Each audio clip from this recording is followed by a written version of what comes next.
Next up, apple charlotte. Do that again. Okay. Why do you always go, next up? Next up? I was like, yeah, what's going on? Okay.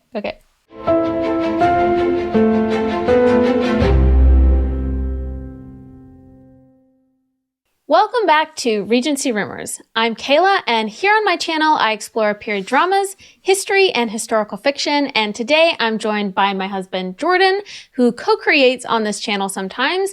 And he and I are going to be making a dish inspired by the HBO show, The Gilded Age. If you're new to the channel, Kayla makes historical commentary videos, and occasionally I pop up to react to period drama films and shows like Netflix's Persuasion and the Bridgerton franchise.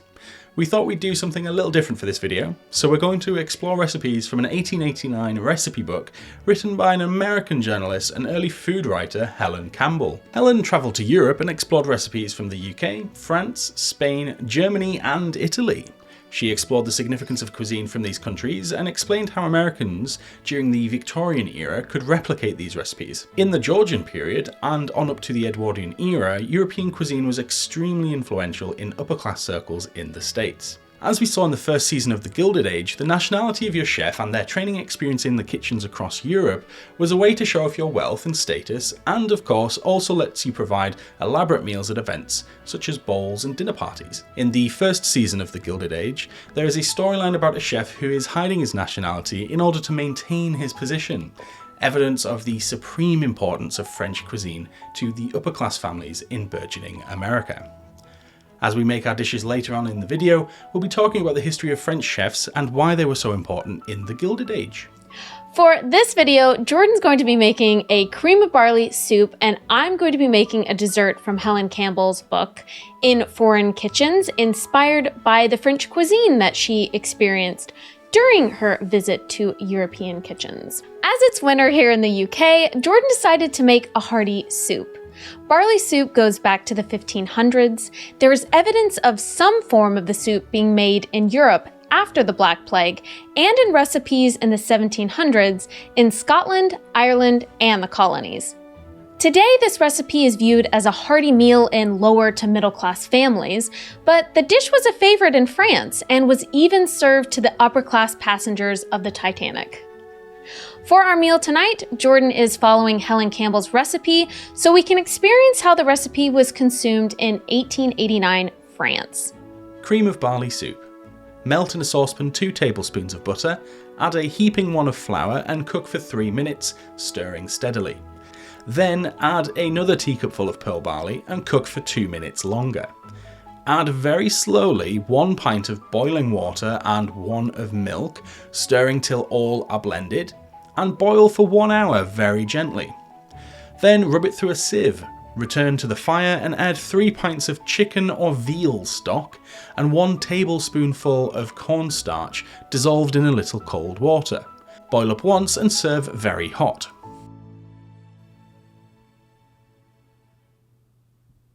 Okay, so to start with, this recipe basically goes with what's called a roux. So you melt some butter and you put some flour in there. This part of recipes always really bothers me because it always seems like it's going to go wrong. But in this particular case, I wouldn't say it went wrong at all. It was actually fairly good. You can tell I'm being a bit hesitant with the flour there because it just seems a bit unnatural in a way to put something so dry in so little butter, but that is the point. It provides a base for the soup. Important thing about heating up butter like this is that you've always got to make sure that you're stirring it and you make sure it doesn't burn. You can actually see that I turned down the heat here because it very rapidly gets up to temperature, and if the butter goes away from a golden colour to like a caramel or a woody colour, that's not great. So we add the pearl barley here as well, and again this is quite dry and there's quite a lot of it really. And when you mix it up, it covers itself in that roux mixture. You add the water here though. I think as a base for a soup, obviously you need the liquid. In this case, the water, it seemed to be perhaps out of proportion in some ways. The water obviously imparts no flavour at all. You do need the water because it's burning off, it's boiling the pearl barley there. But overall, I would potentially go with maybe either more milk or something with a little extra flavour in future. Another thing to kind of keep in mind if you are going to make a soup is really you should start in the larger pan. In this one I started in the smaller pan to make the first stages, and I don't really know why. Probably should have just done it in the larger one to begin with, because I do switch it over. Got to be careful, make sure you don't drop any, and oh, look at that artistic pour. So yeah, just making sure that you don't really lose any of the flavour. In a soup, you're not really going to be losing anything, but if you're going to be cooking any meat, this would have been a pretty bad idea. I think I added a little extra butter there just to make sure that it gets everything it needs. So this is the chicken stock. In this particular case, the chicken stock isn't made from cooking chicken, which is what they would have done originally, of course. So in this case, we just made it from some stock cubes, which is obviously an acceptable alternative these days if you're not cooking a full chicken for yourself. Overall, this is a pretty simple recipe. The ingredients are easily come by, and combining them is pretty simple. Here what I'm doing is adding cornstarch to some cold water to make a paste before it goes into the soup base there. That means that it's not going to clump together in an awful mess. So the soup is on the boil now, and I'm adding the seasonings. Probably could have done with a bit more, if I'm honest with you. But this is why a big pan is great, because it means that you don't have to worry about spilling any when you're mixing. So another important aspect of cooking is obviously the taste test. Every time you add a seasoning, you need to make sure it's doing what you want so that you can add something to complement it or to counteract it or whatever, depending on how much you put in. But obviously, as a big part of this recipe, it's a soup. It has to cook for about an hour. So as it's cooking, we will talk about the history of French chefs in the Gilded era. So why were American and British upper-class families so obsessed with having French chefs during the Victorian era? Shows like The Gilded Age have plots where these new money families are determined to have highly trained French chefs who created haute cuisine. The courtly homes of the medieval or early modern period housed the beginnings of French haute cuisine. The historical connection between France and the emergence of professional cuisine, which was food consumed in restaurants, hotels and clubs and prepared by trained experts, began with the type of food prepared. Haute cuisine first appeared in the stately chateaux and manors of the French aristocracy. Homes were the only place you could sit down to have formal meals. Only much later in history could people travel to other buildings for their meals. Large, elegant manors were the site of professional cuisine. These places were the sites where French chefs were employed to hone their craft, consisting of complex preparations presented to the aristocratic consumer in elaborate multi-course feasts. The food of peasant or town bakers wasn't unrelated, but was never seen to incorporate or represent the food of the chef. Haute cuisine, also known as professional cuisine, was characterized by tremendous attention to the appearance of the food, particularly in the case of the courtly feast. So some themes of this early haute cuisine were kind of extensive use of spices, different kind of preparation for the meat, and complex instructions for presenting the food at the table.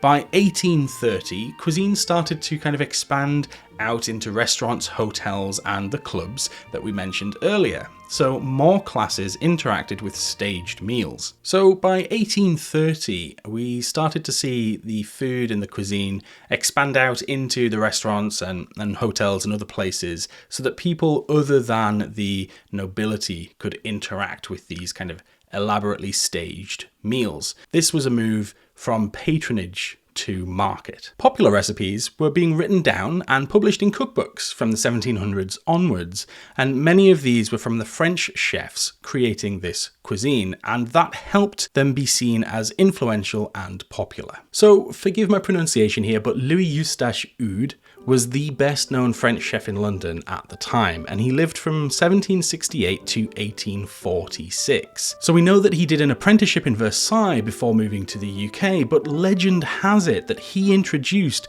haute cuisine to the UK through working for a wealthy lord, and eventually publishing a very successful cookbook called The French Cook. The French Cook, published in 1813, sold across the UK, and there were 13 new editions published over 30 years. So after him, it was Alexis Soyer, who lived from 1810 to 1858, and he was considered the kind of first celebrity chef. And to be honest, we are a fan of celebrity chefs here in the UK, and particularly of the Italian variety. You may have seen some clips online. So Soyer was a French chef, and he immigrated to the UK after having to flee the Second French Revolution. So he worked in royal landed gentry kitchens until 1837, where he became the head chef of the Reform Club in London, which was at one time an all-gentlemen's club. The Reform Club is still going strong today, with the likes of chefs such as Prue Leith running the kitchens into the 21st century. Hang on a minute, Prue as in the Great British Bake Off Prue? Yep. Amazing. What? So Soyer's notoriety reached grand kitchens of the aristocracy, middle-class households, and even the poorest of families, whose diet that he really tried hard to improve. So for example, during the 1840s, he set up a soup kitchen in Dublin to help the poorest. So he also became an author of cookery books, which were very, very popular, and because he'd done work across all social classes, the phenomena of the French chef grew in British society. When I was researching this, I saw an article where Prue Leith said that he is like her idol in terms of chefs because of how much he was trying to work across kind of lower, middle, and upper class families, which wasn't always seen in chefs at the time who were working for aristocratic families to want to care about the lower classes in their diet. But apparently Alexis Soyer did, and Prue Leith is really a big fan of him because of that. That's really cool. Yeah. That's really cool. So after Soyer, chefs such as Charles Elmo Francatelli, and again I apologise profusely for my pronunciation, was an Italian-born but French-trained chef, and he was then head chef to Queen Victoria herself. So by the 1880s, restaurants with French cuisine began to pop up in major cities like New York City, such as a restaurant known as Delmoncio's, perhaps pronunciation again notwithstanding, which fed influential people such as Mark Twain and Charles Dickens. And this led to new money families like the fictional Russells employing French chefs in order to compete with their European aristocratic counterparts. So we ended up pairing the soup with some bread, which is in a baguette in this case, which would have been typical of the time.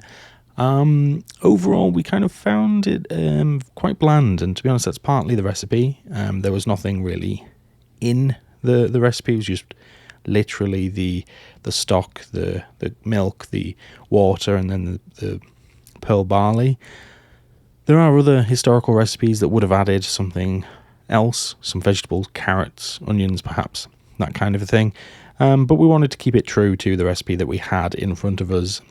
It was okay. I don't think I would have made it the same way again. It would need some spice. It would need some extra seasoning.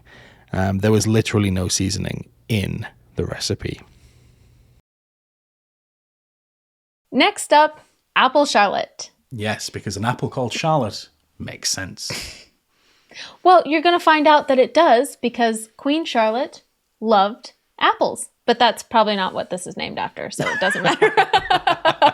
So I've decided to make another French recipe from Helen Campbell's book, and that recipe is called apple charlotte. It is contested when this recipe first came on the scene. Some say the earliest version is from The Art of Cookery Made Plain and Easy by Hannah Glass, first published in 1747, but that was called a pulpton of apples. Legend has it that this dish was created for Queen Charlotte because she loved apples by her French head chef, Marie-Antoine Carême. But this early recipe appears when he was just an apprentice, so it's most likely that he either refined the recipe or because it had the term Charlotte in the recipe, it was just attributed to her. Which makes sense.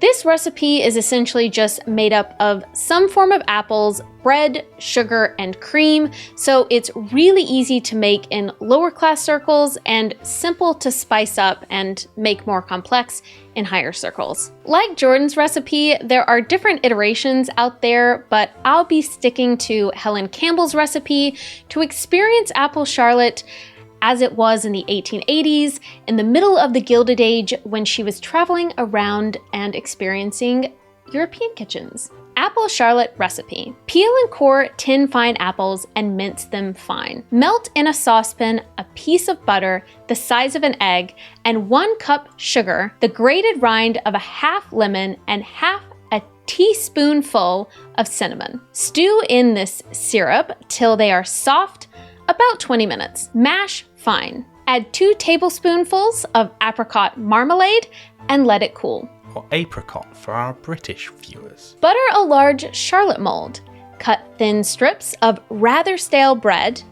Dip them in melted butter and line the mold. Let her each lap a little. For the bottom, cut the bread in points and lay them in the shape of a star or rosette. Fill the mold with the apple, cover with a large slice of buttered bread, and bake in a moderate oven for 40 minutes. Turn out on a plate and dust with powdered sugar. So as you can see from this recipe, we need something called a charlotte mold, or to me it kind of looks like a jelly mold that would have been anywhere from the 1800s to the 1950s.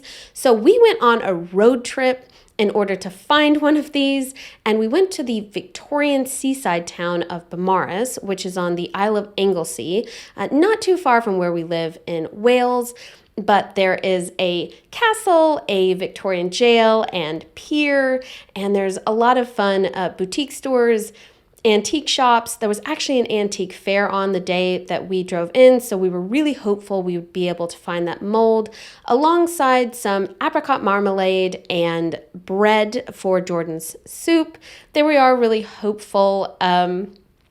We have to kind of walk by the castle in order to get to the town. It's just the most lovely, quaint town, I feel like. I love going to Beaumaris. We did find the apricot marmalade straight away. We were worried because it would be off season that they wouldn't have it, but they had this great selection of marmalades from Miss Darlington's, so we got one of those, and I'll show you later in the recipe me using it.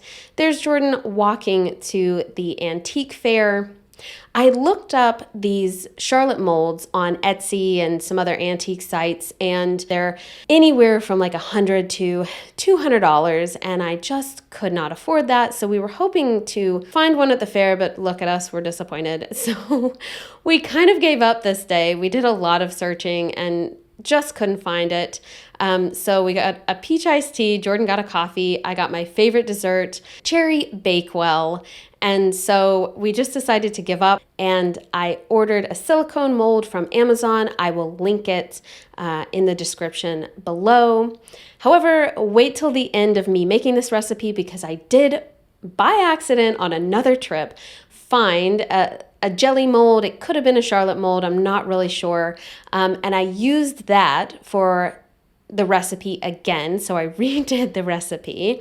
And I've got a shorter version later on in the video showing me using the mold. And I'll talk about the differences in using the silicone mold from Amazon and the antique mold that I found, and if it changed the recipe at all. So stay tuned. So let's get into this recipe. So there I am peeling, and I think she says to dice the apples there, and I was just getting them ready to be able to go into the pot later on after I made the syrup mixture there. So first off is to put the 2 teaspoonfuls, I think that's right, of butter into the pan there. After that is the sugar. Then I'm just mixing up that mixture, waiting for it to become liquid, doing a lot of stirring. Next is the lemon shavings poured in there to give it a bit of flavor. Cinnamon.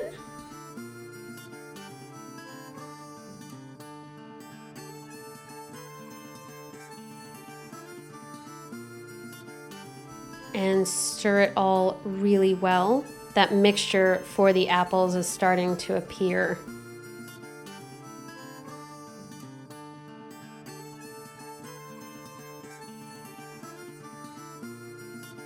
Next part is the best of the recipe, I think, which was this apricot marmalade or jam. You put 3 tablespoons into this mixture, and I really think it's what made the flavor of this recipe. The sugar, of course, you could tell it was sugary, but in terms of flavor, the overriding flavor is this apricot, which I've never had in an apple mixture like this before. Normally it is mostly cinnamon flavored, like if you go and get fried apples. I'm Southern, I love me a bit of fried apples. So, but this with the apricot marmalade, it gives it a bit of a festive taste, to be honest. I don't know how to describe that, but with the lemon as well, kind of like that orange zesty taste that you get at Christmas time with some hot drinks. So this is perfect for the wintertime, which it is right now as we're making this video. So there I am, I've poured the apple mixture into a bigger pot so that I could stir it properly.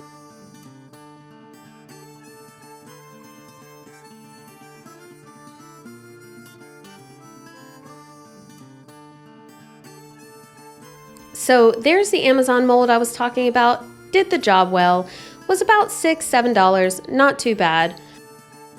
And there's the loaf of bread that I used. She's definitely right. It has to be stale bread. Otherwise, it will not mold well to the silicone mold there, really the other mold as well. The bread has to be stale for you to be able to dip it in the butter like that. And really, this was the hardest part of this recipe. I had the worst time trying to line up these pieces of bread. I don't know if you've ever used bread for this kind of recipe.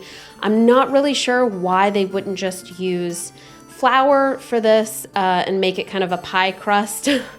But the bread didn't taste bad at all. It was just really hard in this form once they're kind of soaked in butter and you're trying to put the mixture into the mold for them to stay in place and really adapt to the mold in the way that you would like when it goes into the oven. So there I am putting the final strips there on the top. All the pieces have been soaked in butter. It will go in the oven, obviously, like this, where I was hoping that it would take to the mold, because when you're doing it, it does not seem like it's going to take, and that it's going to have any sort of shape at all, because the bread is just not wanting to mold. So there, it definitely did. I had powdered it with powdered sugar there on the top. It was difficult to cut, but it was pretty in person. It did the job. I had Jordan finish off cutting it because I was having a hard time with it. I was like, this is not the aesthetic I am trying to go for. So he cut it for both of us to be able to try it there. And I didn't sift the powdered sugar as well as I should have. It was still good. We enjoyed trying it out. I think this was a very simple recipe. I think probably anyone at this time who could afford bread and some apples would be able to make this. It's not overly elaborate. The flavor is subtle but nice. So I will say this was not a complicated recipe to make, but it was a bit time consuming.